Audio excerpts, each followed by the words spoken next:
Uma vez, Ébolo, Eduardo e a galera que está assistindo a gente aqui.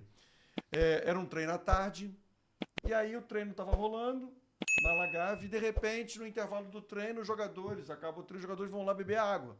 Né? E a água era colocada naquele, posso falar aqui de boa, sem nenhum tipo de problema, naquele negócio de Gatorade.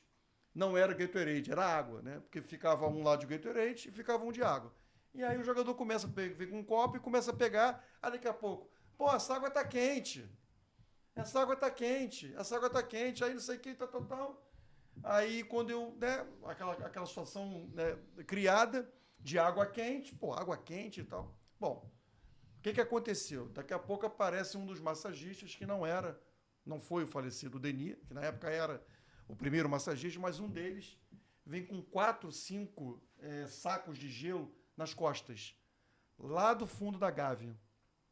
E aí depois e tal, não sei o que. Bom, eu fui apurar para tentar entender aquela coisa toda, e alguém lá me disse, olha só, sabe por que a água estava quente no treino, um treino na terça-feira e na sexta-feira alguém me falou. Sabe por que a água estava quente no treino de terça-feira? Porque o fornecedor de gelo disse o seguinte para o Flamengo, ou paga o que vocês devem, ou então não tem mais gelo. Porque o Flamengo devia a esse fornecedor de gelo.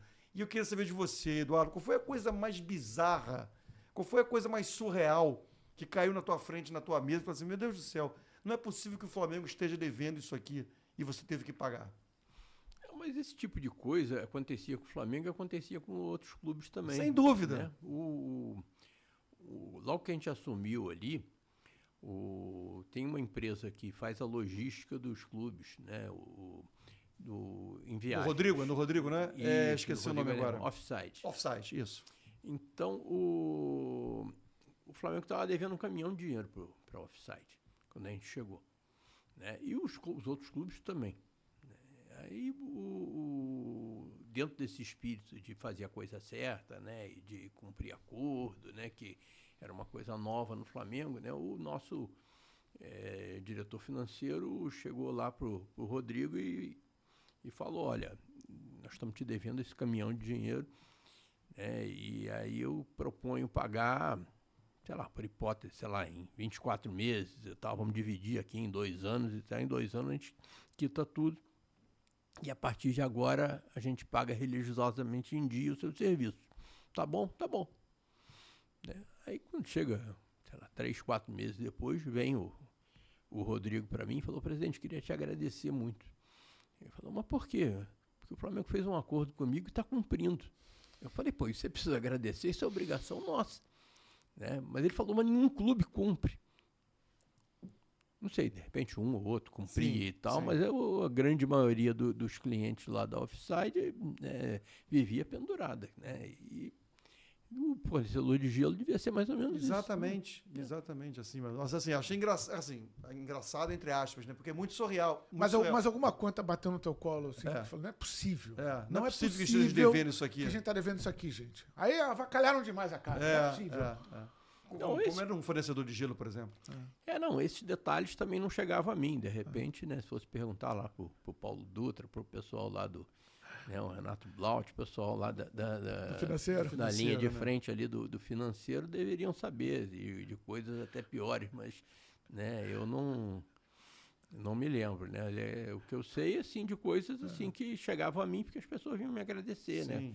Como a professorinha de natação também que chegou para mim e agradeceu porque foi ela e o marido estavam comprando a casa própria e usar o fundo de garantia. Quando chegou lá, para surpresa dela, o fundo de garantia estava lá depositado. Aí me agradeceu. Falei, mas esse dinheiro é seu. Não é do Flamengo, não é do fundo de garantia, o dinheiro é seu, não tem nada que me agradecer. Mas ela não estava acostumada com isso. É o que dói mais, como, além do gestor, é o que dói mais como ser humano, Eduardo Bandeira de Melo, ver os funcionários mais humildes sentindo falta do dinheiro mais do que dever salário para jogador, para folha de futebol? É uma covardia muito grande, né?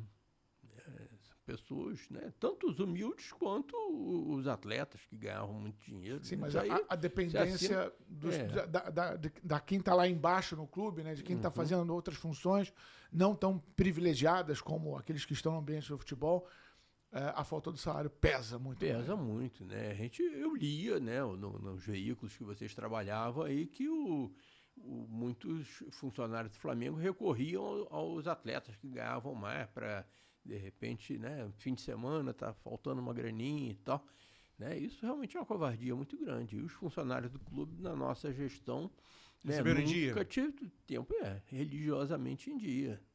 Né? Ainda tiveram uma série de outras vantagens, né? Ticket de refeição que o Flamengo não tinha. De vez em quando, algum funcionário do clube, quando eu vou lá e tal, me agradece pelo vale refeição que o Flamengo não tinha. Salvo engano, e aí assim, você fica à vontade, Eduardo, mas estou falando porque eu cobri Flamengo mais uma vez, cobri Flamengo muitos anos. Só na gestão do Kleber Leite que o Flamengo não atrasou salário. Durante toda a gestão de Kleber Leite, nunca houve um atraso de salário, sobretudo para funcionários. Não sei se jogador, aquela coisa de direito de imagem. Agora, para funcionário do clube, na gestão de Kleber Leite, nunca houve atraso de salário. Você, obviamente, como presidente do Flamengo e conhecedor enfim, do que foi o Flamengo, deve saber dessa informação, né? Não, eu acompanhava como torcedor. Sim, efetivamente, isso sim. eu acho que o presidente Kleber estava absolutamente certo em fazer o sacrifício que fosse necessário para colocar o salário em dia. A questão é como você cria mecanismos para para cumprir com essas obrigações, né? E principalmente o que você fomenta de receita. Hoje, a gente vê o Flamengo batendo na casa dos 2 bilhões de reais em receitas. Você pegou um clube que tinha pouco mais de 200 milhões de receita. Em torno de 200 milhões. 200 milhões. E mais de 700 milhões em dívida. 800. Houve uma virada consideravelmente nessa balança. E você, com toda essa pressão, você precisa abastecer o futebol, mesmo não tendo hoje a pegada que o Flamengo tem de mercado. Mas até o final de 2017, estou vendo aqui 65 contratações. Dessas contratações, Eduardo, qual aquela que, na tua opinião, representou uma virada de chave no que diz respeito a perspectiva e metas? Foi o Diego, foi o Everton Ribeiro? Qual foi o cara que falou que deu um status diferente ao Flamengo no mercado? A primeira que surpreendeu o mercado, surpreendeu a mídia, foi o Paulo Guerreiro, 2015. 2013 foi uma tragédia total. 2014 já foi um pouco mais confortável, menos desconfortável que 2013. 2015, né, as coisas já foram melhorando, inclusive foi em 2015 que foi aprovada e sancionada e entrou em funcionamento a lei do Profut, que foi talvez a grande virada de chave na dívida do Flamengo. E foi exatamente na época que estava sendo aprovado o Profut, agosto de 2015, que veio o Paulo Guerreiro. Eu estou vendo aqui, Almir, Kaique, Thalisson, Marcelo Cirino, que foi também, acho que na época foi uma contratação, assim, uma revelação, impactante, né? Impactante. Revelação. Pará, Armeiro, Arthur Maia, Alan Patrick, Ayrton, Bressan, Ederson, Emerson Sheik, César Martins, Jonas e Guerreiro. Foram 41 contratações. Guerreiro, na tua opinião, foi a que virou a chave, né? Foi a que as pessoas se surpreenderam, porque o Guerreiro, naquela época, era o melhor jogador do Brasil, era o jogador mais caro do Brasil. Acabou de conquistar o Mundial com o Corinthians. Pois é, gol dele. Né? E aí ninguém imaginava isso. E nós, em 2015, a nossa situação financeira já era muito melhor do que era, né, em 2013. Né? E, efetivamente, você tinha que fazer o time jogar. Então, você tinha que fazer contratações, e várias dessas que você colocou aí eram contratações modestas. Né? Algumas, né, o caso do Alan Patrick, por exemplo, foi uma contratação que nós conseguimos ele por empréstimo lá do Shakhtar Donetsk. Sim. Ele estava no Palmeiras, né? É um bom jogador, tanto que hoje aí tá jogando muito bem aí no Internacional. Mas